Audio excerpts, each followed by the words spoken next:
Salut les amis, Lior Shamla, développeur et formateur. Aujourd'hui une petite vidéo pour mes étudiants pour leur apprendre à coder proprement, même sans commentaire.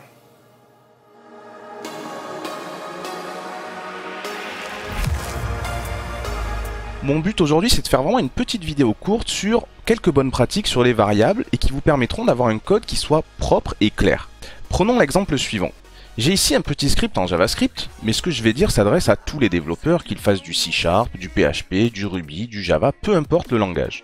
Nous avons ici un algorithme de calcul d'IMC, ça vous rappelle peut-être une autre de mes vidéos que vous pouvez encore retrouver sur ma chaîne où j'en parle plus précisément.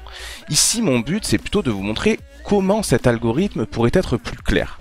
Nous avons ici une constante x qui est égale à 80, nous avons une constante y qui est égale à 1,80 et nous avons une constante z qui est un calcul de x divisé par y au carré.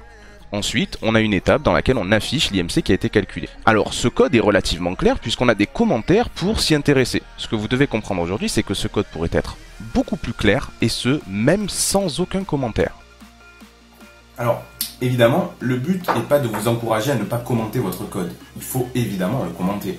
Mais c'est surtout d'utiliser des noms de variables qui soient corrects et qui permettent à votre code d'être compréhensible par vous et par les autres.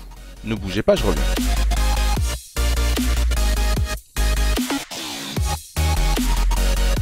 Et voilà, j'ai ici un code encore plus clair que tout à l'heure, j'ai l'impression, et ce même sans commentaire, juste parce que j'ai fait le bon choix pour le nom de mes variables. Alors que vous soyez étudiant ou même développeur confirmé, quand vous ouvrez votre code 20 jours plus tard, si vous l'avez codé de façon dégueulasse, ne vous étonnez pas de ne plus rien y comprendre. C'est pour ça qu'on a créé des petits guides et des conventions dont je vous donne des liens en description pour coder de façon propre et compréhensible. Donc encore une fois, le but n'est pas de vous décourager de faire des commentaires, au contraire, faites beaucoup de commentaires. Un code bien écrit, avec des variables bien nommées et des fonctions qui ont du sens, n'a pas besoin des commentaires pour être réellement compris. Les commentaires ne sont là que pour nous aider à aller plus vite dans la compréhension du code, mais théoriquement, si nos variables sont bien faites et nos fonctions ont du sens, alors on doit pouvoir le comprendre même sans commentaire. Voilà, c'était tout pour aujourd'hui. N'hésitez pas à partager cette vidéo aux étudiants et aux développeurs qui codent de façon dégueulasse. Vous pouvez aussi poser des questions ou faire des remarques en commentaire, j'y répondrai le plus souvent possible. Le petit pouce bleu qui fait toujours plaisir et n'hésitez pas aussi à vous abonner si vous ne voulez être sûr de ne rater aucune autre vidéo. D'ici là,